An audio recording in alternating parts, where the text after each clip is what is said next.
السلام علیکم ورحمۃ اللہ وبرکاتہ۔ محترم سامعین، ہمارے یوٹیوب چینل میں آپ سبھی حضرات کا استقبال ہے۔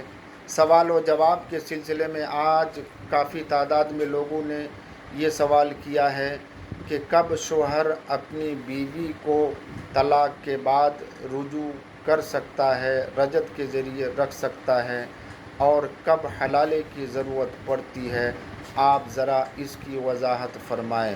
جواباً عرض یہ ہے کہ اگر شوہر اپنی بیوی کو ایک طلاق صریح یا دو طلاق صریح دیتا ہے تو شوہر کو یہ اختیار ہے کہ عدت کے درمیان وہ اپنی بیوی کو رجعت کے ذریعے لوٹا لے اور ازدواجی زندگی گزارنا شروع کر دے، اس کے لیے جائز ہوگا۔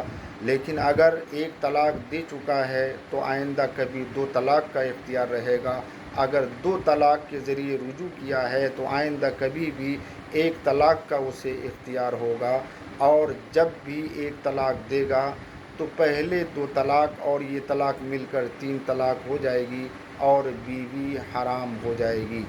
لیکن اگر شوہر بیک وقت تین طلاق دے چکا ہے یا تین سے زیادہ طلاقیں دے چکا ہے تو اب اس شوہر کے لیے جائز نہیں ہے کہ وہ اپنی بیوی کو بغیر شرعی حلالے کے اپنے نکاح میں رکھے اور میاں بیوی کی زندگی گزارے اور ازدواجی زندگی گزارے۔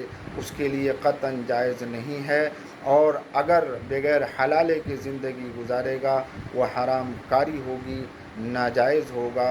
اس لیے کہ طلاق ایک بہت نازک چیز ہے، آج اس چیز کو سوچ سمجھ کر استعمال کرنے کی ضرورت ہے، اور علماء سے سمجھ کر اس چیز کو استعمال کرنے کی ضرورت ہے۔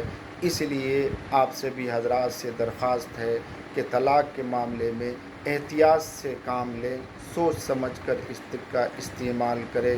محترم دوستو، ہمارے اس چینل کو سبسکرائب، لائک اور شیئر کریں، بیل بٹن کو دبا دیں تاکہ دین و دنیا کی ضروری اور اہم باتیں آپ تک آسانی کے ساتھ پہنچائی جا سکے۔ اللہ تعالی ہم سبوں کو اس پر عمل کی توفیق عطا فرمائے۔